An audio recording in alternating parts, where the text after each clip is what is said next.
Atëherë, zoti Dokusi, nafta është rritur nga 170 në 219 lekë për litër dhe me të po rritet gjithçka tjetër, buka, transporti dhe të gjitha produktet bazë.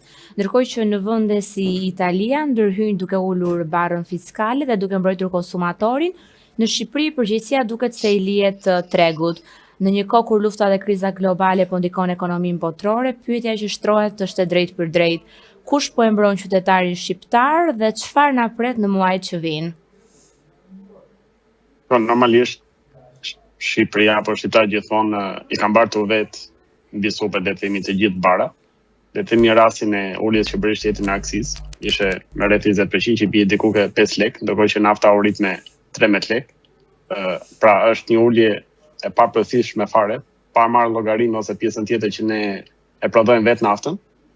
Ndërkohë që mund të hapur makineri për pastruar naftën e tij, ndërkohë që ne prodhojmë, nxjerrim jashtë, pra kemi një përparësi nga vendet e tjera që ne prodhojmë, ose më saktë nxjerrim vetë, mund ta pastrojmë, ta hapim vende pune, ta shlesim po brenda, ndërkohë që ne të bëjmë të kundërtën që të vijë akoma më shtrenjtë, vetëm nxjerrim makineri që kishim siç e dim, i kemi prishur, domethënë vit kompanitë të mëdha, kështu që kjo është dyfish dëm, domethënë, përveç se shteti nuk kompenson, por edhe nuk e merr përsipër strukturën që duhet bëj që pak të mos jemi të varur për kaq konsum sa ne kemi, nëse kemi ngelur as 1 milion, domethënë banoj, imagjino konsumin se sa do jetë sa makina.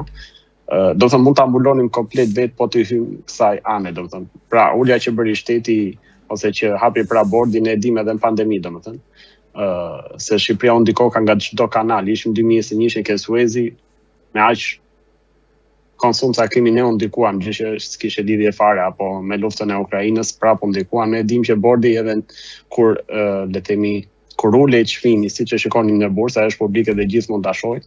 Le thoni me vetë si nuk ulet Shqipëri, pra bordi nuk bënte asnjë krahasim, pra ul jashtë çmimi u ri, le ta marrim një qenë që ne s'kemi rezerva fare. Megjithëse ne me kaq konsum sa jemi tok bosh, rezervat mund të jenë shumë të larta, por është tjetër gjë. Pra ne kemi pas edhe raporte nga porte që thoshin ne nuk po importojmë naftë tani dhe çmimi rritet. Pra nuk ka si ta rrisi çmimin, ndërkohë që nuk po importon naftë. Le të themi ai po shet naftën që ka marrë më parë. Do të thënë këtu çmimet rriten thjesht se ndodhi luftë, rrit jashtë pa bazë fare, pa marrë pjesën tjetër pas të infrastrukturës që ne mund të ishim shumë larg. Pra kemi, siç e thash, rastin që porti thotë nuk u importuar naftë. Tani ajo nafta që më shpit mua tani le të themi me 1.000 lekë, ajo është importuar pa lesh shumë kohë parë. Pra nuk është se importuesi tani e mori me një kosë shumë të lartë dhe hajde po e transferon, domethënë. Kështu që ne kemi lloj çudia shumë. Bordi është le të themi thjesht fasadë, domethënë, teknikisht nuk ndikon fare, pra bordi ndikon vetëm për rritje. Për ta rritur e rrit direkt. Ku ka ulje jashtë, ne themi gjithmonë vetëore pse nuk ulet bordi, nuk ndikon fare për ta ulur, domethënë. Kështu që është thjesht për të thënë që ose për dënë idenë që ne po kujdesemi. Pra po e ulim me 5 lekë, po e rrisim me 13 lekë. Që s'ka sens fare. Do thënë po na dikun dhe ne këto kanalet me aq banor, me aq konsum. Ne kemi edhe shtete tjera që kanë rezerva për 200 vjet, që e importojnë, ndërkohë që ne e nxjerrim vetë natën dhe s'kemi rezerva, domethënë. Imagjino se në çfarë niveli, domethënë, mund të ishte në çfarë niveli jemi. Sidomos në gjitha, jo vetëm naftë, por çfarë do lloj dëme, domethënë i mban vetë qytetarit dhe nuk është se shteti ka ndikuar ndonjë. Ne kemi le të themi nxori bordin për naftën, mund ta nxjerrë bordin me çuha tema për ndërtimet. Pra vën vetëm minimale, thotë unë dua të marr ta zëm x euro për metër, se sa rritet le të rritet sa doj, gjë që s'ka sens domethënë. Do që këtu nëse rriten le të themi ose nuk ndikon bordi le të themi si ndikon në naftë, ndikojnë në çmimet e apartamenteve. Rritet qiraja e tjerë, kështu që gjithmonë po shkojnë më lart. U rrit dhe nafta po pagat rrin tuta. Tani çfarë do bëjmë? Do të kur ndikimi i shtetit. Do të përçajim bordi. Do nuk ka sens logjik fare kur do ta mbështesi apo si është thjesht politike, domethënë logjikisht s'ka fare dhe ajo dihet përse. A jemi përballë një krize të përkohshme apo një realiteti të ri ekonomik që do të rëndojë edhe më shumë mbi familjet shqiptare? Vazhdi do të vazhdojë tensioni politik, po ne kemi atë shprehje Shqipëri, ne të varfër kemi qenë gjithmonë, domethënë çfarë do ndodhi, domethënë në këtë pikë shihimi nuk ka që na varfëron më do. Me ide që ne kalojmë çdo varfëri. Normalisht ose lufta të vazhdojnë që përkeqësorët e tjerë normalisht që do ndikohet më shumë sepse nuk është vetëm se u rrit nafta, por është komplet efekti i zinxhirit. Pra edhe ai që prodhon bukën do ta ndajë etj, do përdori transport. Këtë kohë normalisht nuk do ta mbaj vesh, që teknikisht do ta shtojë le të themi ke ushqimi, ke transporti, ke gjitha. Nëse do thënë është komplekt efekti zinxhir, kështu që normalisht do të shkoj gjithmonë me keq, domethënë. Duke u përkryesuar nëse lufta gjeopolitike, domethënë nuk është se zgjidhen ose të kemi influencë më të ulën. Nëse vazhdon kështu, normalisht do të jetë gjithmonë më keq. Llogarisën ne kemi inflacion ose u rritën pagat e tjera, po këtu u rritën çmimet, pagat po pita ose ulën e tjerë, kështu që a llogarit pastaj që vetë Banka e Shqipërisë thotë që të ardhurë nga shteti ose nga taksat janë shumë të larta, apo siç i dimë ne se si shkojnë taksat, në vend që shkojnë taksat për shkak të kompensuar të tilla inflacione e tjera, ato shkojnë pa lidhje domethënë në një tender të super fryrë e tjerë që ne siç e dim, shihemi po në tjetër fund shkon kilometri, domethënë rreth 3-4 herë më shumë se Europa apo jashtë, kështu që vend që këto lekë shkojnë për të tilla raste, domethënë sepse lufta nuk është se mund ta shmangim apo ta ndalojmë. Kështu që normalisht gjithmonë më keq do bëhet, domethënë nuk është se do të ketë një përmirësim domethënë apo në zbuti. Jo thjesht lutemi inshallah po ndalon lufta dhe të shkojmë prapë ke 2000 lekë, jo ke 3000 lekë po shkoj te temi të naftës. Ne jemi tjerë duke u lutur. Atëherë, nafta nga 170 në 219 lekë, kjo është pasojë nga tregu global apo është një dështim i politikave të brendshme në Shqipëri? Është nga dyja, po teknikisht u thatë, domethënë absolutisht që tregu global do ndikojë, se nëse rritet nafta në bursë, i bie që edhe furnizësit ose kompanitë monopol që janë këtu do ta marrin më shtrenjtë. Po që prapë nuk e justifikon, pra ne kemi rezerva naftës, përveç se thashë ne vetë e nxjerrim naftën, kështu që shteti nëse do që ta zbosë këtë sikur të gjithë duan, pra ishte rasti i Europës u ndërpre ose u prish rruga e kalimit gazit nga Rusia, me që ishte Rusia si bazë e parë, luftë me Ukrainën, tani do që të gjejë rrugë tjera me panele e tjerë, kështu që ne kemi vite që nxjerrim vetë naftën, po ju a japim kompanive tjera ta përpunojnë jashtë, ndërkohë që mund ta rafinojnë për këtu, i bie që të hapin vende pune këtu, të rinë këtu, naftën ta kemi më lirë.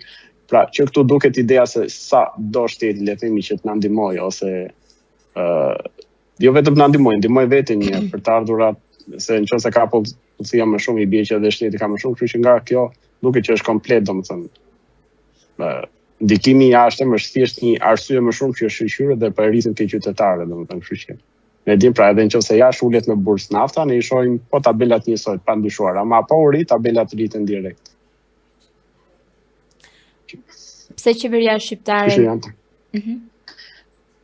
Jo, kështu që do të thënë ndikimi normalisht që vjen nga jashtë, por që në Shqipëri as nuk zbutet fare ose edhe nëse jashtë mund të ulet çmimi në bursë për shkak të tensioneve më të ulta, këtu nuk dyshon domethënë, kështu që bordi i transparencës është thuajse 0, është thjesht fiktive le të themi, nuk ka vlerë fare.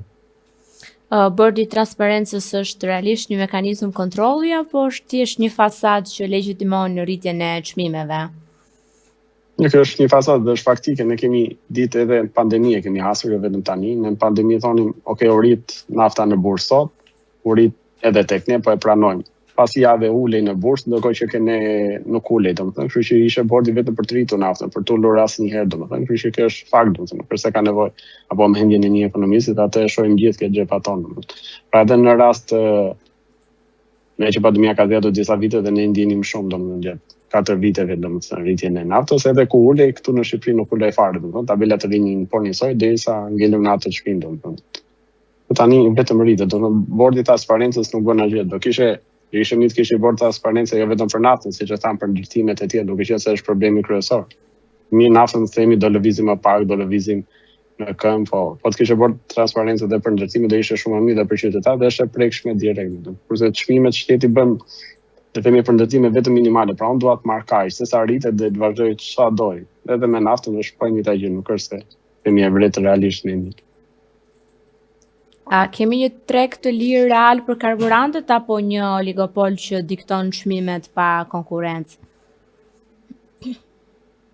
Jo dihet, ne mjafton të shkojmë në Porto Romano ku importohet nafta, shiko sa logo kompani shkete, nuk do mend fare, pra. Shiko, ekonomia e Shqipërisë është kollaj e kuptueshme domethënë, pa nevojë në një ekonomist, se ne e prekim direkt. Shko në poshtë, shiko sa logo janë dhe do shohësh se sa kompani janë. Ose shko te gjithë me që ka karburante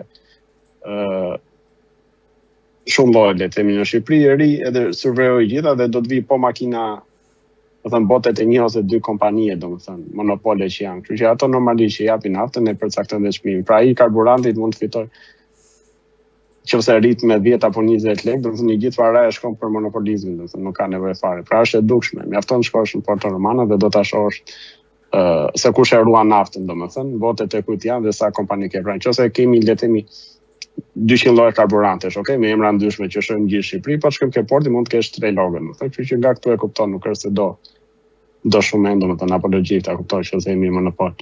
Kështu si kompanitë mobile që sa kishin edhe sa janë tani. Do të kupton nga kjo që gjithë majnë të njëjtin çmim, pra nëse nuk do të kishin monopol, normalisht nëse njëri i ri ti mund të arrisë më me vonesë, më pak pikë, më shumë pikë, fati që këtu rritet gjithçka uniform, por nëse ku tin gjithë me të njëjtën fjalë, dihet që është monopol, domethënë dhe nuk do mend. Buka, transporti dhe produktet bazë janë duke pësuar një zinxhir rritjesh. A jemi përballë një vale inflacioni që mund të dalë jashtë kontrollit? Po, mund të dalë, nëse që themi ne jemi aq keq sa më keq s'ka ku shkojë. Do thënë ne ose shqiptarët e kompensojmë në këtë, thjesht do hajmë më pak, domethënë. Do thënë nëse nuk e kompenson shteti që mund të japi subvencione e tjera për tilla gjëra, ne thjesht do hajmë më pak, domethënë. Me aq para sa kemi nëse do blejmë 10 bukë muaj, do blejmë 5 dhe ja ku e kompensuam, domethënë.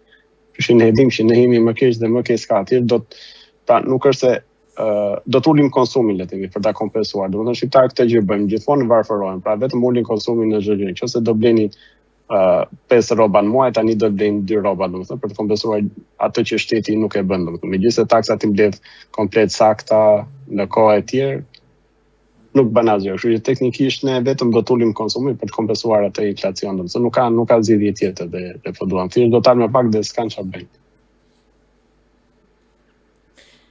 Sa e përgatitur është ekonomia shqiptare për të përballuar një krizë të zgjatur nëse lufta dhe tensionet globale do të vazhdojnë? Tash fare, do të emigrojnë gjithë edhe ja, u përgatit. Do të thënë gjithë të rinë do të ikin jashtë, edhe nuk do mend domethënë, edhe mbaroj. Do të thënë le të themi ne shohim vetë, gjithë kemi gjyre fshate të tjerë, le të themi që fshata ky është brezi i fundit realisht, që mund të jetojnë atje domethënë. Vetë kur them fshatin tim nuk shoh nga 50 shtëpi që mund të kenë qenë atje, mund të jenë 5 banuar, domethënë, le të themi atje është brezi i fundit. Do vinë Tiranë, edhe këta që janë nuk e përballojnë do të ikin, kështu që ja, ky do të përballimi. Vazhdo ikin jashtë edhe kjo është pra që shteti duhet ndikojë se nuk është vetëm ke çmimet e tjera, por që edhe popullsia po ikën, domethënë, kështu që nuk ka mënyrë tjetër përballimi. Përballimi vetëm do të shkojnë jashtë, që shtetet e tjera kujdesen më mirë etj. Do të ky është fundi, nuk është se do mendoj kështu do shkoj. Ajo është e prekshme, e dukshme, nuk është se jam un ekspert për theme të gjithë i kemi dhe i shohim ku kthehemi në vendlindjet tona se sa popullsi kanë, pra nuk është se do rrimë njëri atje. Do ne them gjithmonë që do ikin dhe njerëzit që janë gjallë atje dhe nuk do ketë më, domethënë gjithë do jetë vetëm Tirana do fokusohet, pas nga Tirana jashtë gjithmonë më shumë po ikin, kështu që ky do jetë përballimi. Nuk është se ne mund të përballojmë diçka, ne mund të ndryshojmë diçka vetë. Nëse nuk e bën shteti, jo.